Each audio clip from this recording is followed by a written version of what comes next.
Udah bisa kita mulai, Pak?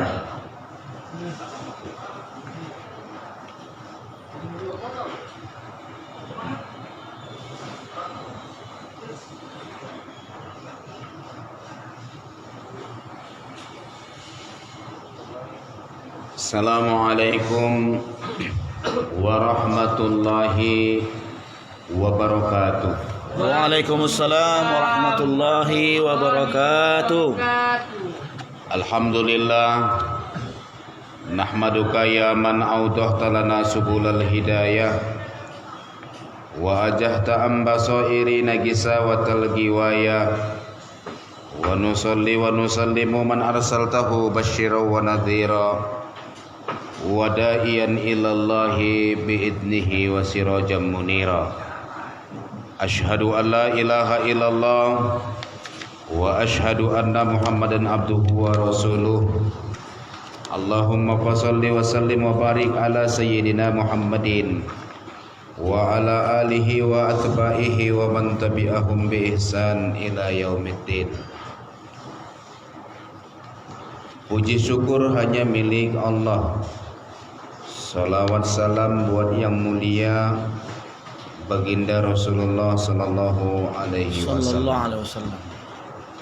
Yang saya hormati dan yang saya muliakan,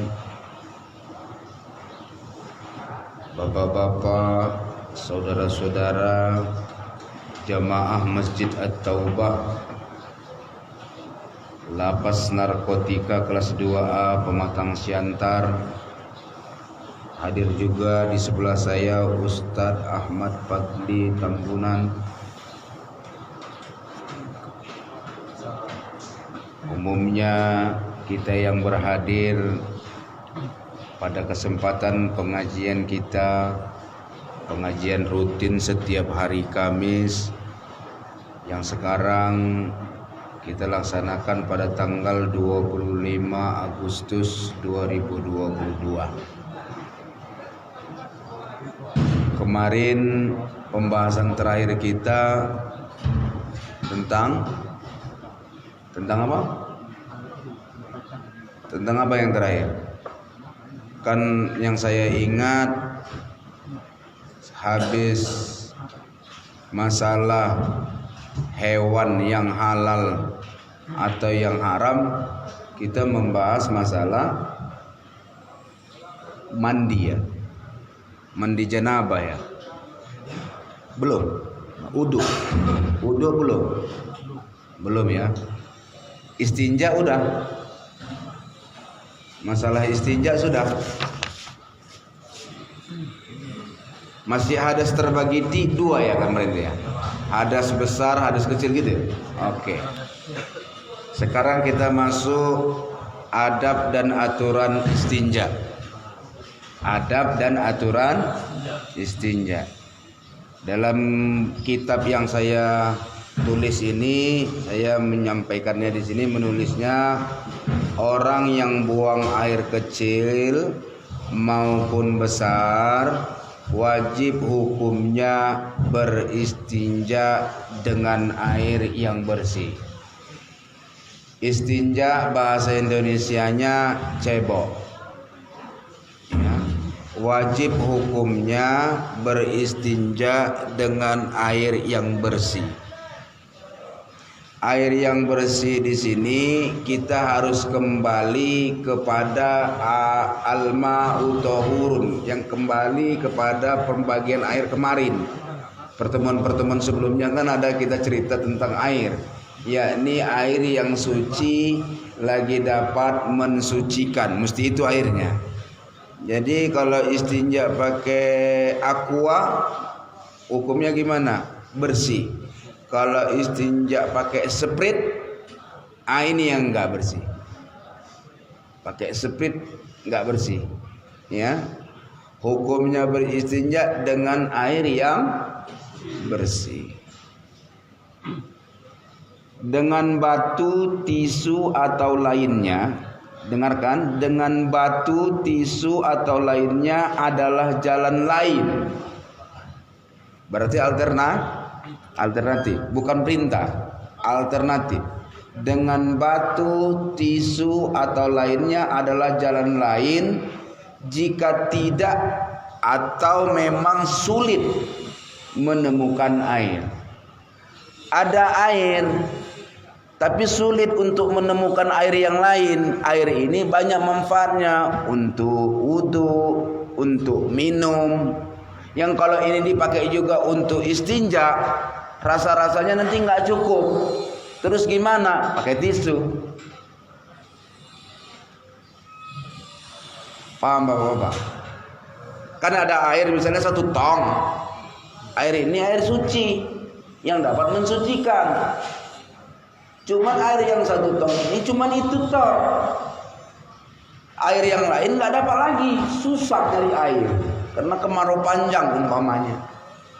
Kita mau cebok, apakah karena cebok karena pipis atau cebok karena beol? Terus ada tisu, kita pakai tisu boleh. Tapi kalau mewah air jangan pakai tisu, jangan pakai yang lain daripada itu. Kenapa? Karena itu bukan perintah, itu jalan alternatif.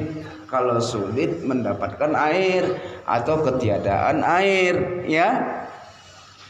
Dilarang istinja pada tempat terbuka. Sedapat upaya kita tidak dilihat orang maksudnya. Enggak ada tempat tertutup tapi enggak ada yang melihat, kayak mana? Boleh. Paham ya? Dilarang istinja tempat yang terbuka maksudnya diperlihatkan sama orang. Tempatnya terbuka tapi nggak ada orang, boleh. Tempatnya tertutup tapi di situ semua orang, nggak boleh. Makruh, dilarang ya, dipantangkan ya.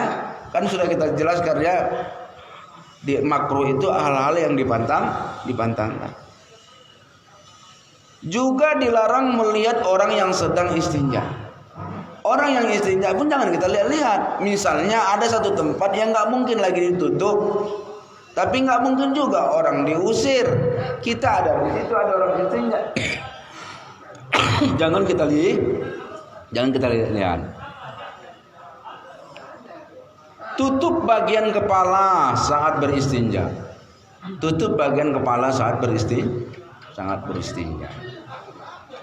Saat buang air juga, saat beristinja juga. Berarti kalau ketika istinja kan berarti sedang buang air. Pakai tutup kepala Pak, pakai anduk. Kalau orang-orang yang sulit dia menutup kepalanya, pakai tangannya lagi ditutup. Ini ubun-ubun ini harus ditutup. Dilarang berbicara saat sedang istinja. Iya, kemarin itu begini, bukan dia lagi istinja itu, lagi cebok. Mau begini, dilarang. Dan buang air. Sedang istinja dan buang air dilarang berbicara. Dan jangan membelakangi atau menghadap kiblat. Kiblat kita kemana nih sekarang? Itu WC kita itu ada mana itu kalau beol? Cocok. Itu dia. Enggak boleh menghadap atau membelakangi kiblat. Dilarang keras melihat kotoran kemaluan sebab dapat menghilangkan cahaya wajah. Dalam kitab Ta'alim diterangkan siapa yang sering melihat kotorannya, siapa yang melihat kemaluannya, itu cahaya wudhu yang dibekaskan wudhu, cahaya wajah dari bekaskan wudhu itu lama-lama hilang, pudar. Ada orang rajin sholat tapi muak nengok mukanya. Itu gara-gara sering suka kalian nengok tainya dia itu. Ya kan? Mau tai awak, mau tai orang pun jangan tengok tai. Iya kan? Mau kemaluan awak, mau kemaluan orang jangan tengok. Hilang wajah itu, Pak. Yang wajahnya jadi hilang ya. Masuk kita kepada adab dan aturan mandi. Jika hendak mandi janabah, mandi maksudnya ini mandi janabah bukan mandi biasa. Jika hendak mandi janabah, tutuplah aurat dengan kain basahan penutup. jangan telanjang. Ya. Jangan telanjang. Binatang yang mandi telanjang. Kalau manusia ditutupnya. Ya. Ditutup. Enggak ada kain basahan. Cuman sempak yang ada ya, itu pun jadilah. Yang penting tutup kemaluanmu. Awali mandi dengan menggosok bagian siku badan. Mana siku-sikunya? Ini siku, ketek siku, selangkangan siku, ini siku. Gosok-gosok itu. Kalau lagi mandi janabah. Dan kemaluan. Kemaluan. Selepas itu berwudu. Digosok-gosok dulu, Pak. Kalau mandi janabah itu jangan langsung main burbar. Disiram dulu yang mana bagian siku-sikunya, ya, kemaluannya digosok-gosok dulu. Baru wudu. Wudu.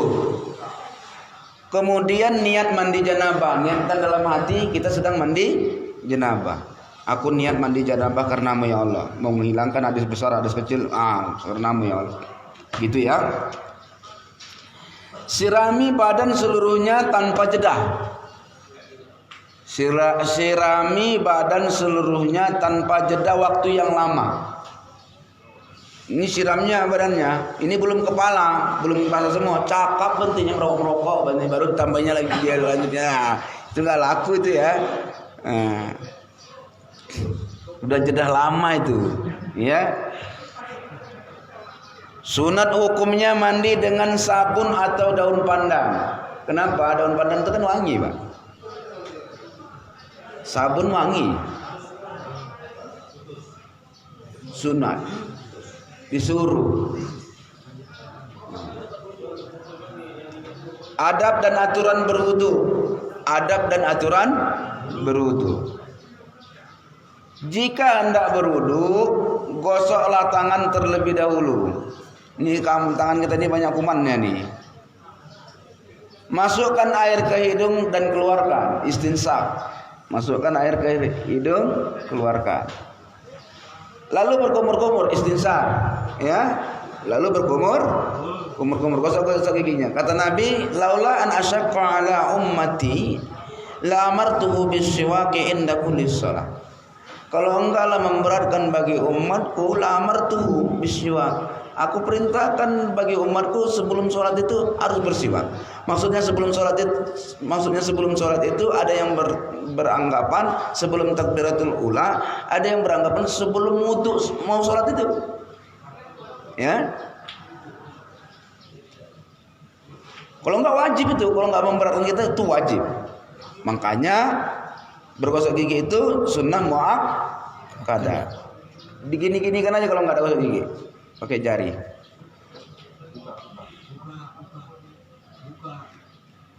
Dibuka. Sunat hukumnya mandi dengan mana tadi? Awali niat wudu dengan bersuci dari segala hadas. Awali niat berwudu itu dengan menghilangkan hadas. Ada kalimatnya membuang hadas kecil atau hadas besar. Gitu ya. Walaupun hadas besar itu dilakukan untuk mandi, tapi pada saat berwudu menghilangkan hadas gitulah ya.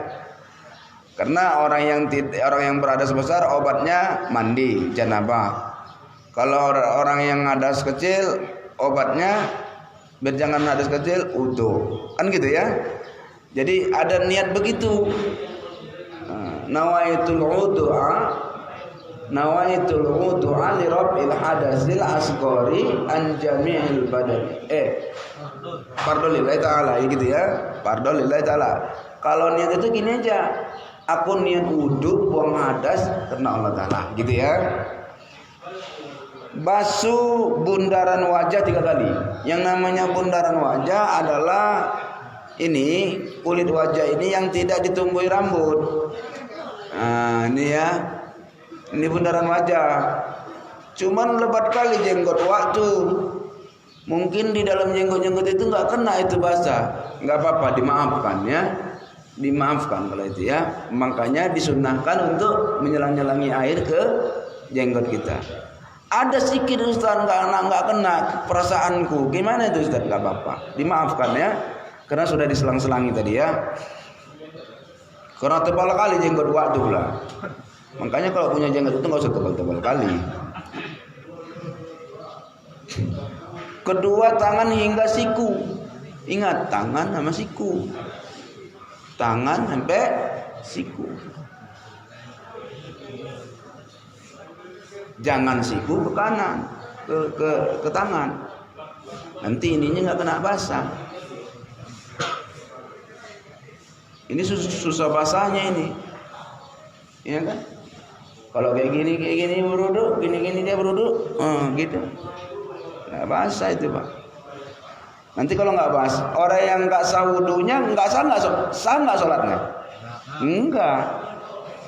Sapu bagian rambut kepala sekurang-kurangnya 3 helai rambut. Sekurang-kurangnya 3 helai rambut. Ada orang kadang-kadang basuh rambut itu gini aja, udah. Nggak ada masalah itu. Ya. Baru disunatkan membasuh kedua telinga. Telinga. Dan basuh kaki hingga mata kaki. Ilal ka'bain. Mata kaki. Bikin di atas mata kaki. Dilebihkan dia sedikit. Karena katanya anwarul muhajjirin, menjadi cahaya yang berkilauan. Itu nanti tanda umat Muhammad sama enggak umat Muhammad. Datang di akhirat dengan cahaya yang berkilauan. Gara-gara apa? Bi'athari wudu. Karena bekas wudu. Semua dilakukan masing-masing 3 kali. Berdoa kepada Allah agar menjadi orang yang bersih dari noda dan dijadikan orang yang soleh-soleha. Berdoa sama Allah. Ini habis wudu udah, nggak ada doa-doanya. Doa. Allahumma ja'alni minat tawwabin. Ya Allah, jadikan aku orang-orang yang taubat. Waj'alni minal mutatahhirin, jadikan aku orang yang bersuci, yang mensucikan diri. Aj'alni min ibadikas sholihin, jadikan aku dari hamba-hambamu, golongan hambamu yang beribadah dan soleh. Gitu. Hambamu yang soleh-soleh, gitu ya. Adab di kamar mandi. Adab di kamar mandi. Jangan sekali-kali memutuskan niat atau perkara apapun di kamar mandi. Tadi baru musyawarah ini. Baru musyawarah besar bisnis pula itu, ini musyawarah kan. Bentar dulu ke kamar mandi dulu. Kan gitu kan? Bentar dulu ke kamar mandi dulu kan. Baru memutuskannya dia pas di kamar mandi itu. Jadi apa enggaknya bisnis ini tadi? Enggak boleh. Kan ada orang kalau udah bicara bisnis itu sedikit ke kamar mandi, tahu itu? Kalau nggak memikirkan sesuatu yang sulit, buka amplop. Biasanya kamar mandi buka amplop.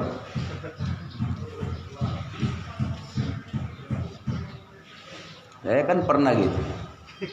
Ada tawaran proyek sedikit ya kan, kasihnya amplopnya udah, udah. Untuk ngedil atau tidak ngedilnya itu kan mesti dibuka ini amplop. Kan nggak mungkin depan dia, pura-pura kamar mandi lah. Kamar mandi buka. Oh kena 2.000. Bisa lah kalau 2.000 kan gitu kan. Tapi memutuskan bisanya itu jangan di kamar mandi itu. Bisa tidak bisanya itu setelah keluar dari kamar mandi. Iya kan? Itu memutuskan perkara jangan di kamar mandi. Karena kamar mandi itu tempat setan, Mbak.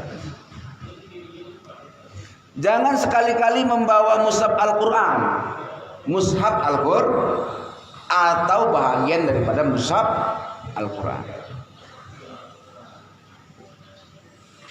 Jangan dibawa itu. HP kayak mana? HP kan ada Al-Qurannya. Iya, karena dia dihidupkan dan dibuka. Kalau enggak kan enggak ada Al-Quran di situ. Ah gitu. Itu boleh, masih masih boleh. Cuman jangan dibuka-buka HP itu dalam Al-Qur'annya baru masuk ke kamar mandi. Itu nggak boleh. Ya. Jangan beramai-ramai di kamar mandi kecuali darurat. Jangan beramai-ramai di kamar mandi kecuali darurat. Sana aja. Kecuali darurat. Iya, jangan beramai-ramai di kamar mandi kecuali darurat. Kamar mandi di sini ramai kali Pak orangnya. Nunggu habis ya enggak kamar mandi, enggak ada habisnya. Nah, itu darurat lagi ya. Darurat lagi. Masih Pak? Dokumentasi. Iya. Gunakan alas kaki ke kamar mandi. Makanya masjid kita ini ada enggak sendal khususnya? Sendal khusus di kamar mandi? Enggak ada. Oh ya udah. Nanti saya ingatkan ya apa ya, biar saya bawa sendal wudhu ya. Mana apa? Nanti ingatkan ya. Saya ingatkan nanti ya. Udah Pak, udah. Nanti diingatkan saya membawa hari Kamis depan sendal untuk kamar mandi. Ingatkan saya malam Kamisnya. Ya.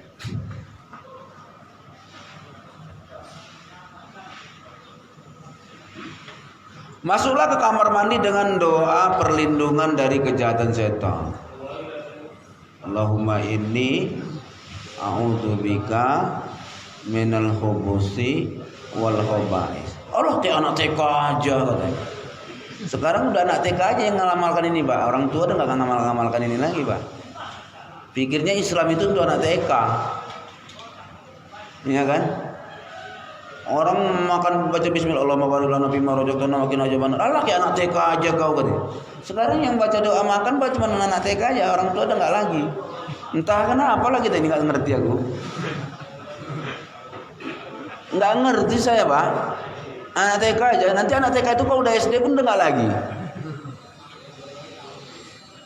Langkahkan kaki kiri saat hendak masuk ke kamar mandi dan kaki kanan saat hendak keluar dari kamar, kemudian berdoa. Apa doanya? Gufronaka anil adza wa afani. Yang singkat aja, Gufronaka. Ampuni aku ya Allah. Ampunanmu ya Allah. Untuk itu ya. Penjelasan tayamum. Orang yang tidak mendapatkan air bersih pada satu tempat atau tidak boleh terkena air, maka diperbolehkan untuk bertayamum pada debu atau bekas debu. Ingat, pada debu atau bekas debu. Yang suci lagi mensucikan untuk jalan keluar dari berwudu. Dinding itu kira-kira berdebu enggak? Berdebu enggak? Ada debunya itu. Seminimal-minimalnya bekas debu ada di situ. Boleh dong ke dinding itu. Boleh. Cuman tayamum ini cuman menyapu wajah dan kedua tangan, enggak ada gini-gininya. Enggak ada kaki-kakinya ya. Cuman wajah dan kedua tata cara tayamum itu sangat mudah, seperti menepuk kedua tangan kepada debu, kemudian menyapukannya ke wajah dan kedua tapak tangan. Satu kali tayamum hanya untuk satu waktu sholat fardu saja kegunaannya, dan untuk beberapa kali ibadah sunat lainnya. Kalau untuk ibadah sunat boleh ya, tapi kalau untuk sholat fardu hanya sekali saja. Kalau mau dapat asar nanti tetap tayamum, ulangi lagi tayamumnya. Tetap sholat, ulangi lagi tayamumnya. Catatan penting, bahwa orang yang tayamum disebabkan ketiadaan air akan menjadi batal tayamumnya jika tiba-tiba menemukan air atau turun hujan. Kalau dia tayamum karena ketiadaan air, bukan karena sakit, bukan karena nggak boleh terkena air, tetapi karena ketiadaan air, tiba-tiba dia lihat ada air, kemudian turun hujan, batal tayamumnya. Tapi kalau udah selesai sholatnya tadi, udah gak batal lagi sholatnya, ya kan? Tidak demikian buat orang yang dilarang terkena air dan disebabkan penyakit atau kedinginan. Saya pergi ke Magadolok. Ada yang pernah ke Magadolok? Ke Magadolok. Daerah mana ini? Nggak usah lah dulu ke Magadolok, udah terlalu lama tahunnya. Saya pernah tahun 2018 ketika ras subuh-subuh. Pas tenggelamnya kapal Sinar Bangun, saya ke Tiga Ras. Subuh dinginnya luar biasa. Dingin sekali. Mau tayamum, mulut masih bau bangke. Enggak tayamum, dinginnya minta ampun. Dipaksa lah dingin-dingin itu, Pak. Padahal udah bolehnya saya tayamum di situ. Dalam pembahasan fikih kita ini. Udah mau? Udah boleh. Kenapa? Karena terlalu dingin.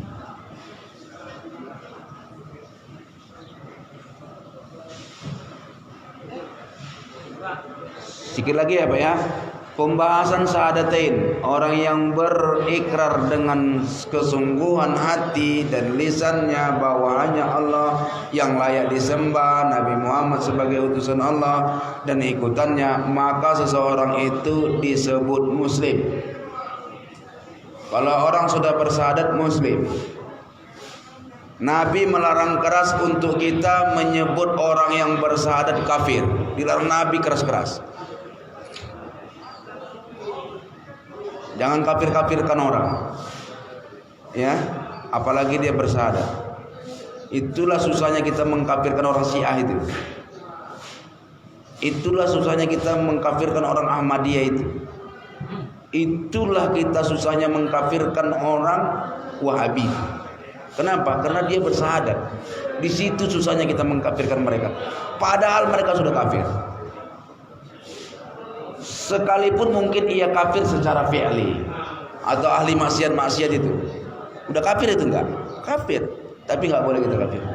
Kenapa? Karena mungkin dia pernah bersyahadat dan dia selalu bersyahadat mungkin, gitu ya. Dua kalimat syahadat itu apa? Asyhadu an la ilaha illallah wa asyhadu anna Muhammadar Rasulullah. Kalimat syahadat ini akan diikrarkan setiap hari oleh orang muslim, sekurang-kurangnya bacaan tersebut dibaca ketika sholat. 5 kali sholat ya 5 kali baca itu. Orang yang tidak bersyahadat disebut kafir secara i'tiqad. I'tiqad ini kayaknya udah nih. Pertemuan kemarin ini pengajian ini, ya, i'tiqad. Karena itu menjadi pertanyaan Bapak kali itu kan tentang i'tiqad. I'tiqad itu adalah apa? I'tiqad itu adalah kepribadian, artinya diri. Termasuklah itu bagian daripada hati kita. I'tiqad itu hati kita. Cuma hati lah yang kuat, ya, untuk ya, itu ya. Baru pertemuan yang akan datang kita masuk kepada pembahasan sholat dan sembahyang. Nanti kalau ditanya apa pembahasan kita selanjutnya, ingat pembahasan sholat dan sembahyang gitu. Jadi nanti akan detail kita ceritakan tentang sholat dan sembahyang ini gitu. Kalau tadi kita mulai dari tentang sholat dan sembahyang ini kan sudah tahu kita apa aja tentang sholat dan sembahyang. Padahal ini sudah pernah kita kaji kan. Ini kan sudah kaji ulangan ini ya. Baik, ini pertanyaan. Dari nomor berapa ini? Dari nomor 1 ya. Pak Ustadz, ketika sedang sholat saat tahiyat awal atau akhir posisi yang benar bagaimana? Dan saat mengangkat jari telunjuk.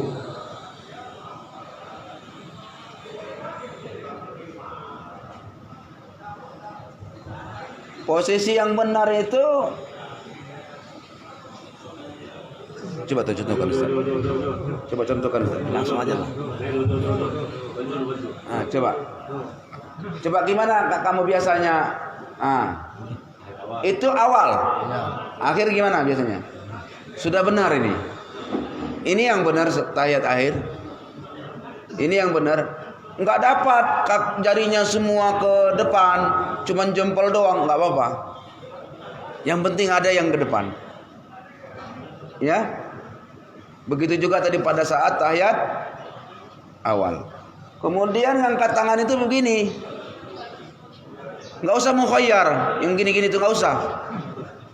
Enggak usah tampil beda lah. Ada orang gini-gini, di stop kawannya dia, karena enggak biasa jumpa begitu, di stopnya gini, digantinya gini. Enggak usah ya. Enggak ada dalam mazhab Imam Syafi'i macam ini, enggak ada. Udah ya. Dua, Pak Ustadz, ada doa agar terhindar dari 4 perkara dibaca sebelum salam saat sholat? Ada. Apakah memang harus dibaca Pak Ustadz? Makruh hukumnya bagi yang udah hafal nggak baca itu. Makruh hukumnya orang yang udah hafal itu nggak baca itu. Allahumma inni a'udzubika minal jahannami wa adzabil qabri wa min fitnatil mahya'i wal mamat wal masahid dajjal. Baru salam. 3. Apa hukumnya kita menandai bacaan Al-Quran dengan melipat lembaran Al-Quran? Apa dibolehkan? Boleh, kalau hanya sekedar itu boleh. Yang nggak boleh itu mengkoyak, mencampak-campakkannya, membiarkannya nggak dibaca-baca. Iya kan? Kalau hanya lipat-lipat boleh.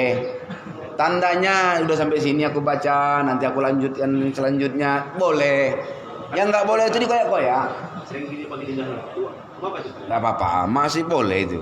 Yang nggak boleh itu diludahi Quran itu. Dia katanya gitu, nggak boleh. Itu nggak boleh itu ya. 4.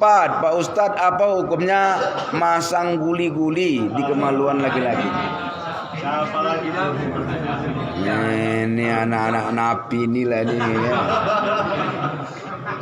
Nggak boleh ya, nggak boleh ya. Haram hukumnya ya, nggak boleh ya. Haram hukumnya ya. Nggak boleh. Kalau sudah terpasang nggak usah pada sibuk untuk mengeluarkannya, udahlah. Cuman kalau mau berhubungan badan awak sama perempuan, awak bilang, aku ada guli-guliku. Kalau nggak mau dia jangan dipaksa. Orang sakit itu rasa orang itu, ya. Ada kasus macam ini pernah jadi pertanyaan dulu sama saya. Bingung saya jawabnya. Sekarang saya udah pandai jawabnya sedikit. 5. Pak Ustadz, apa hukumnya kalau kita menjual narkoba dengan keadaan terpaksa? Dengan keadaan terpaksa pun juga tidak boleh berbuat dosa. Tidak boleh. Kecuali terpaksanya itu matilah ukurannya. Ya, matinya pun dalam keadaan mati kelaparan. Kalau matinya nggak mati kelaparan juga nggak boleh. Wak baroya ini banyak kali yang dibolehkannya, bukan begitu. Kadang mati itu pun nggak pilihan juga. Mati kelaparan itu juga nggak pilihan juga, ya. Tapi yang menjadi masalah kan bukan harus pekerjaan yang haram untuk mengatasi perut jangan lapar. Nyapu halaman orang pun kita dapat duit kok. Minimal kalau nggak dapat duit dapat makan lah. Mangkas-mangkas pagar rumah pagar bunga orang dapat makan lah. Minimal nggak lapar lagi lah gitu. 6. Pak Ustadz, tolong jelaskan hukum bayar fidyah. Orang yang seperti apa yang harus bayar fidyah? Apa boleh seorang anak membayar fidyah orang tuanya? Apa benar dengan membayar fidyah? Udah habis. Kok kayak gini ceritanya? Jadi Orang yang membayar fidyah itu orang yang tak mampu berpuasa, bukan orang yang tak mau berpuasa. Tatawu itu, bahasa tatawu itu ada kalimat kemampuan di situ. Bukan malas berpuasa. Kalau nggak mampu puasa karena ada asam lambungnya, dia bayar fidyah 1 mud makanan untuk 1 orang fakir miskin per hari yang ditinggalkan. Ya, misalnya ada orang sudah umur 30 tahun baru masuk Islam. Udah 30 tahun baru masuk Islam. Kayak mana mau melatih itu puasa?